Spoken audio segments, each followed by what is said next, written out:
મોડાસા શહેરમાં શનિવારે પશુપાલકોએ રેલી કાઢી પશુપાલકોએ મોડાસા શહેરના સહયોગ ચોકડીથી કલેક્ટર કચેરી જવા માટે નીકળ્યા એ દરમિયાન પોલીસે તેમને અટકાવીને લાઉડસ્પીકર બંધ કરાવ્યું। પશુપાલકો દ્વારા કલેક્ટરને આવેદનપત્ર આપીને રજૂઆત કરવામાં આવનાર હતી।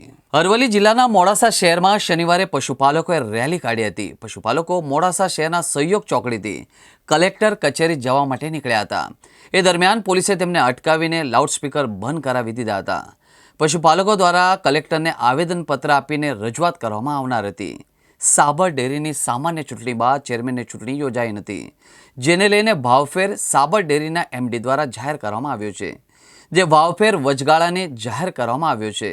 આમ સામાન્ય સભા બાદ સંપૂર્ણ ભાવફેર જાહેર કરવામાં આવનાર હોવાનું મનાઈ રહ્યું છે। આમ સહકારી અને સાબર ડેરીની રાજકારણને ગરમ કરવા માટે કેટલાક આગેવાનોને મુદ્દો મળી ગયો હોય એમ છેલ્લા કેટલાય દિવસોથી આ મામલે માહોલ ગરમ થઈ રહ્યો છે। મોડાસામાં હર પ્રોગ્રામ ડીજે સાહેબ ચાલુ અમે ખાલી માતાજી ખોડિયાર માતાજી આરતી કરી નીકળ્યા કલેક્ટર કચેરી જવા આમંત્રણ પત્ર આપવા માટે કેટલા હાથ ઉઠાય ગાડીઓ પર ડીજે ચાલી લઈને ગલત છે સાહેબજી।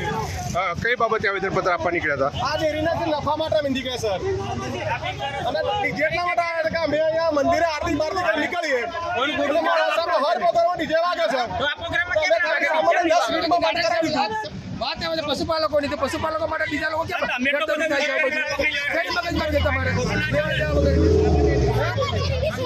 સાબર ડેરીના તારે ભાવ ફેર મળ્યો નથી। 22 દેવીનો જે ભાવ ફેર હતો એ ભાવ નથી મળ્યો। 22 દેવી ભાવ ફેર માટે આ લોકો પશુપાલકો પોતાની માંગણી માટે આવ્યા છે તો આ લોકો શર્મા જતા નથી। એનું કારણ શું છે એ ખબર પડતી નથી।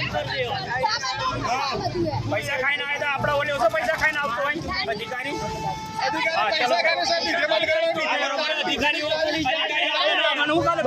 હર પ્રોગ્રામ ને જોવા હર પ્રોગ્રામ ને ડીજે વાગે છે પોલીસ સારા પૈસા ખાઈ છે।